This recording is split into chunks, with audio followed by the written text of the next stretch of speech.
dead woman walking? Sure. Fake dating your billionaire boss? Yeah, okay. Hearing half-formed songs and other people's thoughts? Hell yeah. And yes, I do dress for the books. You're welcome. Most people pack swimsuits and sunscreen for their holiday. I packed murder, fake boyfriends, and an emotional roller coaster. But did these 2025 viral books actually live up to the hype? This video, I'm reviewing the books that I took on holiday with me. The most talked about 2025 releases: Not Quite Dead Yet by Holly Jackson, Made for Each Other by Lynn and Sounds Like Love by Poston. You'll get the pros and the cons of each book, my honest thoughts, and some holiday clips.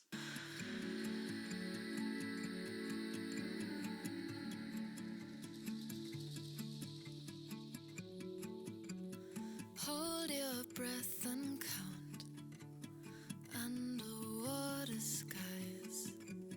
Now, as usual, I have done some visual nods to each book, plus for the universal theme of holidays. So see if you can catch them all. So let's see if any of these viral books really were perfect beach reads, or if they were just overhyped.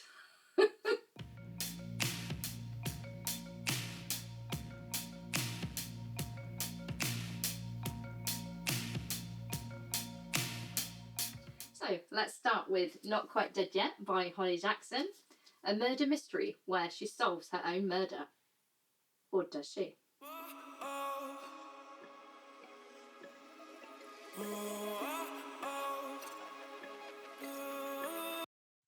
First of all, look at the front cover. I love it. You've got the brain scan, what looks like some trees, the clock because the deadline, the hardest murder to solve is your own. But wait, even better, if you open it up, look at all these things in here. So you've got brain scans, a frog, other spooky things, a shovel, footprint. It's brilliant. And then we have the 7 days. And I assume that's meant to be Jet there. I just love this. This is just so beautiful. I don't know if there's any... It's the same at the back, look. But isn't that just brilliant? I love it. Jet Mason is fiercely attacked on Halloween night by a mystery intruder. Upon waking in the hospital, she discovers that she's received a terrible brain injury. Now, she's given two choices. She can have a really risky surgery, or she can do nothing and probably won't survive the week. So she decides she wants to take the 7 days because there's one last thing that she wants to do. She wants to solve her own murder. So what were some of the good parts of the book? The book has a great premise. Jet is attacked and basically told that she's unlikely to survive past a week. So in that time, she decides she wants to finish something for the first time in her life, and that is solving her own murder. There are secrets and betrayals, plus a red herring or two. And there is a minor subplot of romance, which I would have liked more of. But what were some of the parts that I didn't necessarily enjoy? Now, particularly at the start of the book, Jet's character is a little bit too spiky and unlikable. Now, I'm assuming the author wrote her that way, so it opens up the possibility of more characters wanting to attack Jet. In addition, towards the start of the book as well, there is quite a lot of swear words, and I just don't think it's necessary to have so many. It's not quite to my taste. Now, no spoilers, but there is a part where Jet finds out some information and doesn't pass that information on. I just don't get that at all. Here are some of my favourite quotes from Not Quite Dead Yet. Eka clicked his tongue. Okay, he said, we'll look into it. You think it's related to my murder? The detective folded the letter, slid it back inside the envelope. We're not ruling anything out at this point. More cop speak. Well, you've probably ruled some things out. I'm no detective, but it probably wasn't aliens or Taylor Swift. She's very busy. At this rate, all the pumpkins would outlive Jet. No more frog wallpaper. Jet clicked her tongue. And the green bed is gone. Don't tell me you got rid of Mr. Rabbitson, the 5th Earl of Woodstock. I'm not a monster, Jet scoffed. heading for the bathroom. He's in the closet. One of his arms fell off though. Ooh, foreshadowing. So what did I think of the book overall? I really did enjoy reading Not Quite Dead Yet by Holly Jackson. You quite literally have a deadline of Jet to solve her own murder, so you have quite a lot of suspense. There are secrets revealed and there are some emotional parts for sure. I rated the book 4 stars, and I did actually prefer this over the reappearance of Rachel Price actually. This is Holly Jackson's first adult book. She has done young adult before. Now, I do have to say, however, it's still, to me, read as quite a YA book. I'm not saying that's a negative thing, just an observation. If you're already a fan of Holly's, I think you won't regret picking this up. Now, before we move on, just make sure you've got all the nods to the book.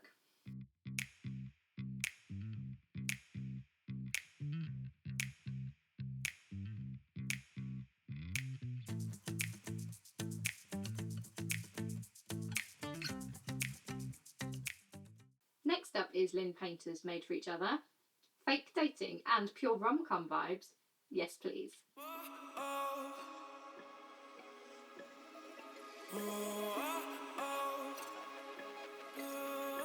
Made for Each Other centres on Abby Mariano and Declan Powell. Abby is a maid and she cleans Declan's high-tech luxury apartment. One day, Abby realises that her apartment has an infestation and she has to find somewhere else to stay. She notices on the cleaning rota that Declan is away for a week. Do you see where this is going?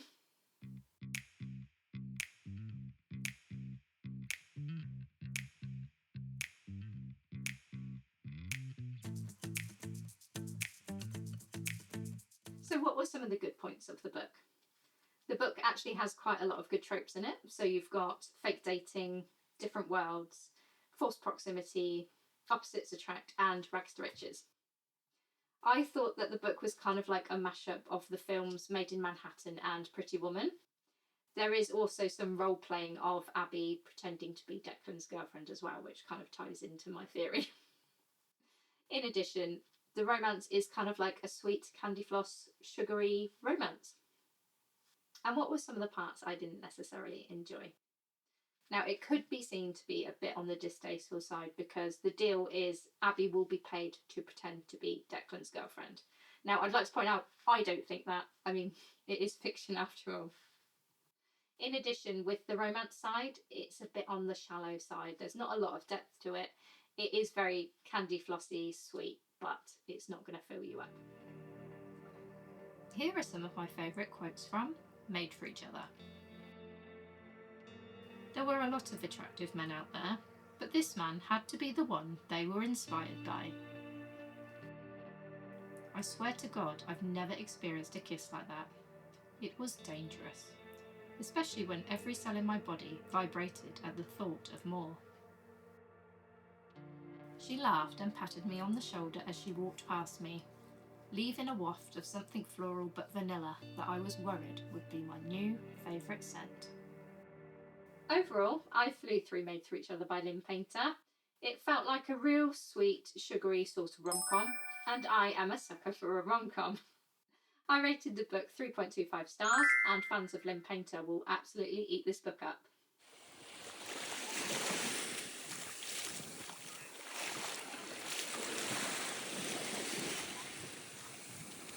And finally, book number 3 was Sounds Like Love by Ashley Poston. This was my first book of Ashley's, so I was really intrigued with what I'd think.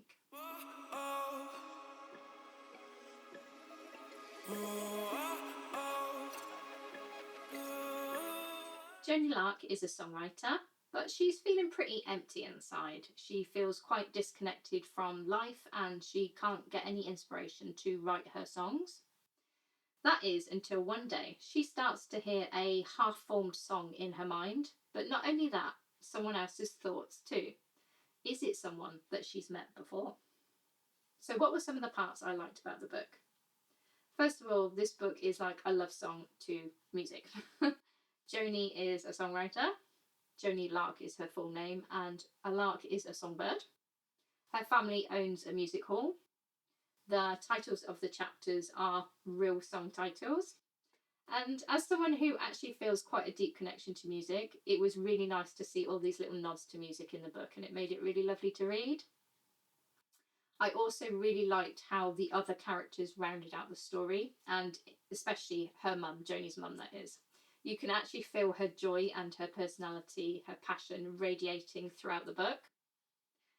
I really love the writing style of the book. It's just my favourite type of writing, and I'm not quite sure how to describe it, but it's not overly descriptive, but it is descriptive enough. It's not flowery. The humour's warm but not overpowering. It's just right for me, anyway. So what were some of the parts I wasn't as keen on? There are some sad parts in the book, and there is one line especially that really got to me in a good but sad way. It was simple but perfect, and I really liked the way the book wasn't overly melancholy about it.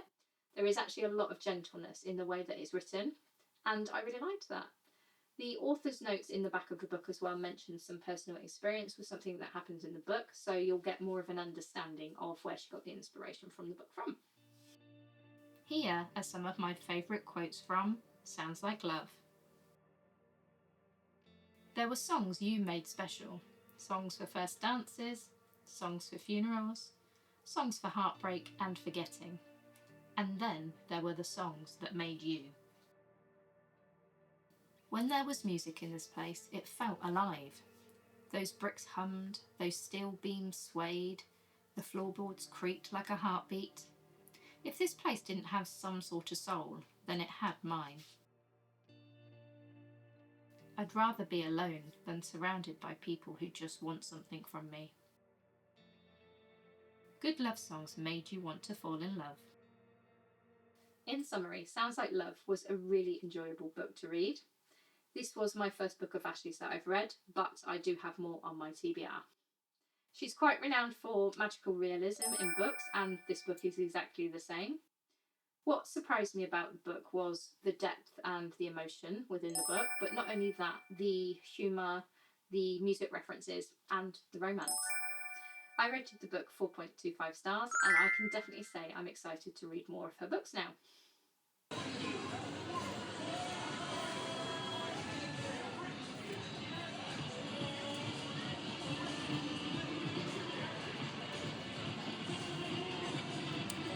So the big question is, did any of these 2025 viral books really live up to the hype? Here's how I would rank them. At number 3, I would put Made for Each Other by Lynn. This book is like a candy floss rom-com. It's sweet, light and fluffy, but there's not a lot of emotional depth to it. At number 2, I would put Not Quite Dead Yet by Holly Jackson. The best thing about this book is the premise. Jet has to solve her own murder, and she literally has a deadline to solve it. There are secrets, betrayal, and murder. But my favourite book of the 3 is Sounds Like Love by Ashley Poston. There were so many things in this book that I really liked, so the music references, the writing style, and the romance. But what really surprised me about the book was the emotional depth and how it stayed with me afterwards as well. So what do you think? Are any of these books on your TBR?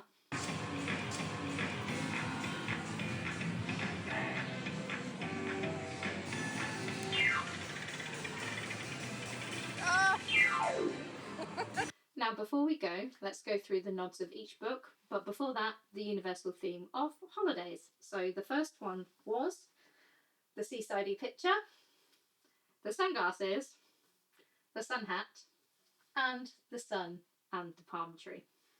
For Not Quite Dead Yet, we had the Halloween Jellycats as Jet is attacked on Halloween night, the timer of the deadline in the book, the tools as Jet's family business is construction, the Halloween costume of a bloody construction worker, not only for the family business but obviously for Halloween, plus the brain scan for Jet's injury.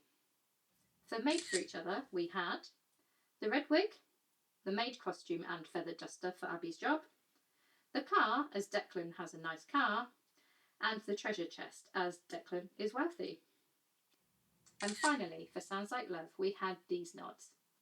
The headphones and the CDs for the music and the songwriting elements in the book, the pickle due to one of the characters' jobs, the seagull, as they are actually mentioned quite a few times in the book, and the green dress, as Joni wears one in the book. If you have liked the video, please do like and subscribe. It really does help out the channel a lot. I had a really nice breakaway reading these books, and if you wanted to stick around, then YouTube thinks you'll like this video here.